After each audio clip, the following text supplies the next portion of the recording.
Cold ড্রিঙ্কসগুলোতে রয়েছে প্রচুর পরিমাণে চিনি, কার্বোনেটেড জল, ক্যাফেইন এবং বিভিন্ন রাসায়নিক অ্যাসিড। এগুলো সাময়িক তৃষ্ণা মেটালেও শরীরে দীর্ঘমেয়াদী ক্ষতি করে। নিচে কোল্ড ড্রিঙ্কসের স্বাস্থ্যের ওপর ক্ষতিকর প্রভাব আলোচনা করা হলো। 1.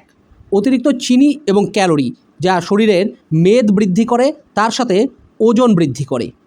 2.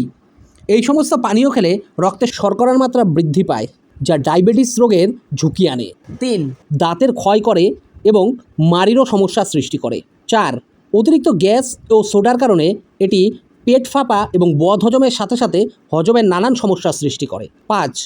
এগুলোতে থাকা ফসফরিক অ্যাসিড শরীরকে ক্যালসিয়াম শোষণ করতে বাধা দেয়, যা হাড়কে দুর্বল করে তোলে। এই কোল্ড ড্রিঙ্কসগুলো খাওয়ার পরিবর্তে আপনি সাধারণ জল এবং লেবু শরবত খেতে পারেন, ডাবের জল খেতে পারেন, এছাড়াও টাটকা ফলের রস বা ঘোল পান করতে পারেন। এরকম আরও ইনফরমেটিভ ভিডিও পেতে ফলো করো।